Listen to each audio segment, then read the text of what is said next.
इसी बीच एक बड़ी खबर आपको बता दें, भारत ने अपना एयर स्पेस पाकिस्तान के लिए बंद कर दिया है। सभी पाकिस्तानी विमानों के लिए भारतीय एयर स्पेस बंद किया गया है।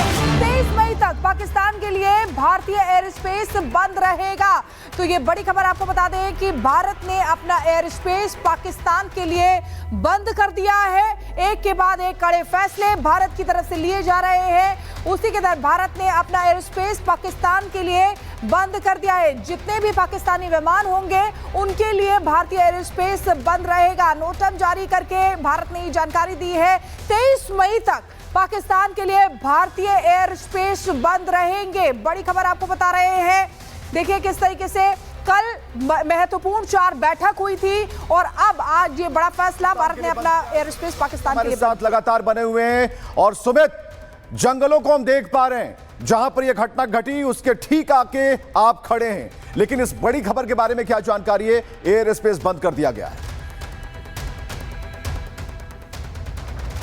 देखिए, पाकिस्तान लगातार उकसावे की कार्रवाई कर रहा है और दूसरी तरफ भारत है कि पूरी तरीके से एक्शन मोड में है, जहां पर बड़ी कार्रवाई अब एयर स्पेस को बंद कर की गई है। और भारत का स्टैंड पूरी तरीके से क्लियर है कि किसी भी सूरत में पाकिस्तान के साथ किसी भी तरीके की नरमी, किसी तरीके के संबंध नहीं रखे जाएंगे, क्योंकि आतंकवाद को पालता पोसता है। और एनओटीएम जारी कर यह पूरी तरीके से साफ कर दिया गया है कि किसी भी तरीके का जो फ्लाइट एक्सेस है, जो एयर स्पेस एक्सेस है, वो पाकिस्तान को नहीं दिया जाएगा। और इसका बड़ा असर होने वाला है पाकिस्तान की वो एयरलाइंस जो इस वक्त घाटी से जूझ रही हैं, बामुश्किल अपना खर्चा निकाल पा रही हैं, जो पूर्व एशिया और दक्षिण एशिया की ओर से फ्लाइट्स आती हैं, अब उन्हें बेहद लंबा रूट पाकिस्तान के लिए लेना पड़ेगा। और इसका असर साफ तौर पर देखा भी जा रहा है, क्योंकि जो कई एयरलाइंस हैं उन्होंने बढ़ती लागत की वजह से अपनी जो फ्लाइट्स हैं उन्हें कैंसिल किया है, जो सर्विसेज हैं वो बंद की गई हैं, जिसकी वजह से पाकिस्तान के अंदर इस वक्त हाहाकार मचा हुआ है। भारत ने साफ कर दिया है कि जो एयर स्पेस है, सुरक्षा कारणों की वजह से, क्योंकि पाकिस्तान की ओर से अगर किसी भी तरीके की जो फ्लाइट है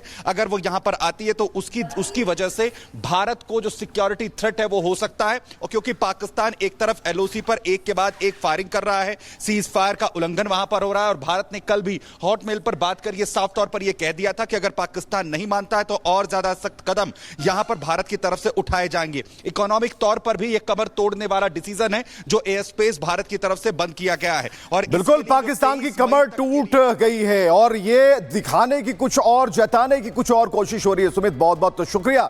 इधर वाटर स्ट्राइक, फिर डिजिटल स्ट्राइक और उसके बाद मोदी सरकार ने पाकिस्तान के खिलाफ एक और बड़ा फैसला किया है। बुधवार को लगातार मंथन के बाद पाकिस्तान पर आर्थिक स्ट्राइक करने का फैसला किया गया और इस आर्थिक स्ट्राइक के तहत भारत ने पाकिस्तान के लिए अपना एयर स्पेस बंद कर दिया है। रिपोर्ट देखिएगा।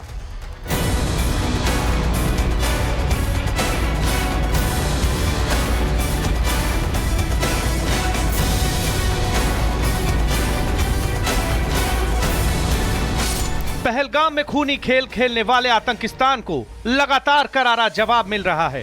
पाकिस्तान भले ही कितनी ही गीदड़ भभकी दे, लेकिन मोदी का टारगेट फिक्स है कि आतंकिस्तान को पनाह देने वालों का अंत जरूर होगा। पहले सिंधु नदी का पानी रोककर वाटर स्ट्राइक की गई, फिर यूट्यूब चैनल्स पर पाबंदी कर डिजिटल स्ट्राइक, और अब एयर स्पेस बंद कर आर्थिक स्ट्राइक की गई है। पाकिस्तानी नागरिकों के वीजा रद्द करने और उन्हें उसके देश वापस भेजने के बीच भारत ने पाकिस्तान की सभी उड़ानों पर पाबंदी लगा दी है। भारत ने एयर मिशन को नोटिस टू एयरमैन यानी नोटम जारी कर दिया है और 23 मई तक सभी पाकिस्तानी विमानों और एयरलाइंस के लिए अपना एयर स्पेस बंद कर दिया है। इस दौरान किसी भी पाकिस्तानी विमान को भारतीय हवाई क्षेत्र में एंट्री की इजाजत नहीं होगी, यानी पाकिस्तान रजिस्टर्ड कोई भी विमान या मिलिट्री एयरक्राफ्ट भारतीय एयर स्पेस में नहीं घुस सकता। मोदी सरकार ने अपने इस फैसले से आतंकियों को पालने वाले को कड़ा संदेश दिया। पीएम मोदी का ये कदम पाकिस्तान को सीधे तौर पर आर्थिक रूप से चोट पहुंचाएगा। पाकिस्तानी एयरलाइंस को अब लंबे और घुमावदार रास्तों का इस्तेमाल करना होगा। इससे उड़ानों की दूरी और समय बढ़ेंगे, ईंधन की खपत बढ़ेगी, परिचालन लागत में इजाफा होगा, यात्रियों के लिए टिकट की कीमतें भी बढ़ सकती हैं। पहलगाम नरसंहार के बाद भारत ने पाकिस्तान पर लगाम कसने के लिए जो सबसे पहला कदम उठाया वो था सिंधु जल समझौता स्ट्राइक, जिसका असर अब दिखने भी लगा है। पानी पर पूरी तरह से नकेल कसने के लिए गृह मंत्री अमित शाह के आवास पर एक बार फिर बैठक भी हुई। बैठक में विदेश मंत्री एस जयशंकर और जल शक्ति मंत्री सीआर पाटिल भी मौजूद थे। बैठक का एजेंडा सिंधु जल समझौते पर रणनीति को लेकर मंथन करने का था। पाकिस्तान में पानी की कमी से गृह युद्ध जैसे हालात दिखने लगे हैं। अब एयर स्पेस में नो एंट्री के जरिए आर्थिक स्ट्राइक भी हो गई है। पाकिस्तान के हालात को समझना मुश्किल नहीं होगा। सीधे तौर पर कहें तो भारत ने पाकिस्तान को कूटनीतिक और आर्थिक रूप से घुटनों पर ला दिया है। भारत से पंगा लेना पाकिस्तान को इतना भारी पड़ने वाला है, इसकी कल्पना इस्लामाबाद ने भी नहीं की होगी। Bureau report, Republic Bharat. और इसी बीच एक और बड़ी खबर आपको बताते हैं। अमेरिकी विदेश मंत्री मार्को रूबियो ने विदेश मंत्री एस जयशंकर से बात की है।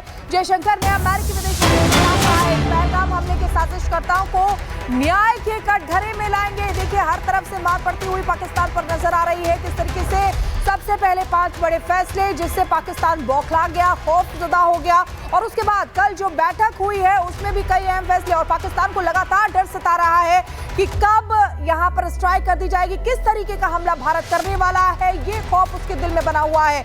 और इस समय अमेरिकी विदेश मंत्री ने एस जयशंकर से बात भी की है। उसमें एस जयशंकर जिन्होंने साफ कह दिया है कि जितने भी दोषी हैं उनको न्याय के कटघरे में लाकर ही रहेंगे। और बहुत बड़ी खबर है, भारत ने पाक आर्मी के YouTube चैनल को बंद कर दिया है और प्रोपेगेंडा फैलाने पर भारत सरकार ने एक बड़ी कार्रवाई की है। ISBR के आधिकारिक YouTube चैनल को बंद कर दिया गया है। तो प्रोपेगेंडा फैलाने की ये कोशिश हो रही थी जिसे भारत सरकार ने अपनी कार्रवाई से पूरी तरह से खत्म किया। भारत ने पाकिस्तानी आर्मी का YouTube चैनल बंद किया है भारत में, और एक बड़ा एक्शन यहां पर स्ट्राइक की गई है। प्रोपेगेंडा फैलाने पर भारत सरकार ने ये बड़ी कार्रवाई की जिसमें लगातार पाकिस्तान की तरफ से प्रोपेगेंडा फैलाया जा रहा था। ISBR के आधिकारिक YouTube चैनल को बंद कर दिया गया है।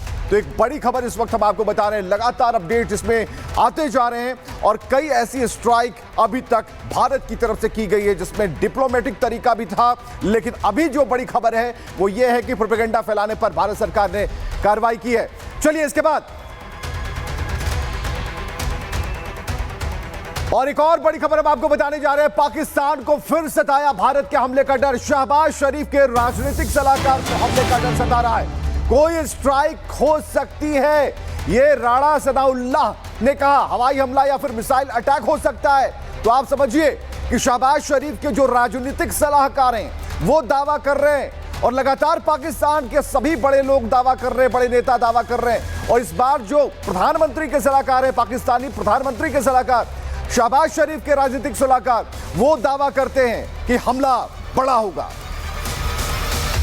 अगर खुदा ना खास्ता हमारी एक्सपेक्टेशन तो ये नहीं है, और हम समझते हैं कि 2 एटमी कुव्वतों के दरमियान जंग जो है वो सिर्फ उन दोनों फ्रीकैन के लिए नहीं बल्कि दुनिया के लिए भी जो है वो तबाहकुन साबित हो सकती। कोई स्ट्राइक तो हो सकती है कि वो करे, लेकिन वार लाइक सूरत हाल जो है वो वाकई बड़ी जो है वो डैमेजिंग होगी, तबाहकुन होगी, और पूरी दुनिया का भी इसके ऊपर जो है वो कंसर्न होगा।